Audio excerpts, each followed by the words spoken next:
I get a lot of different reactions to my work, especially from first-time viewers.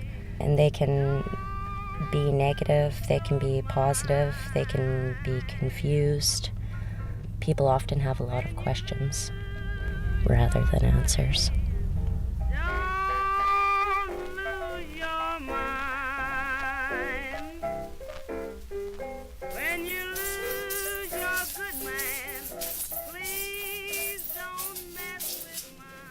I started making stuff at a really young age, and my mom always brought plaster home for us to play with, my sister and I, when we were kids. And of course did a lot of painting and a lot of drawing. I studied at the University of the Fraser Valley, which was then the University College of the Fraser Valley.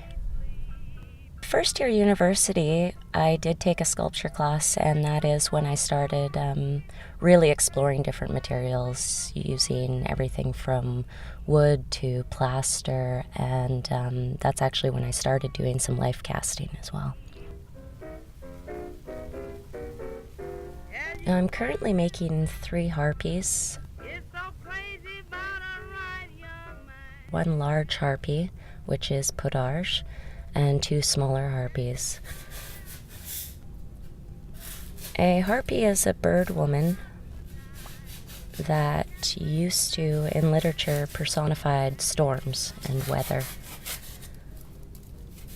In the earliest writings, there is Podarge, the main harpy, and not much is said about her except that she was beautiful and virgin-faced.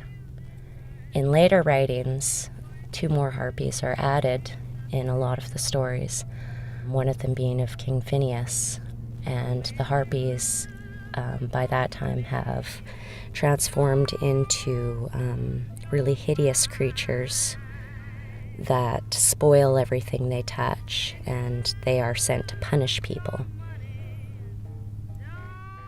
So I find a lot of people don't know what a harpy is, and when they do, either it's because they have come across them in literature, or they are a younger generation where they have come across them in video games. The harpies are started with a steel armature, and on top of that armature I will do some foam. The large harpy, on top of the foam, I've done beeswax, tissue paper, and fabric to build her up. The 2 smaller harpies are also steel and foam, but were modeled in clay. Molds are useful for a lot of the things I do. I do a lot of plaster waste molds so that I can cast concrete into them rather than having to work in the concrete directly.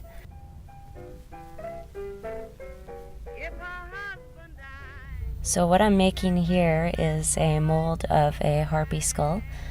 It's a urethane mold with a plaster jacket, and once I finish it, I can take the harpy skull out and fill the mold up with plasticine, so I have a starting point for the 2 smaller harpies' heads.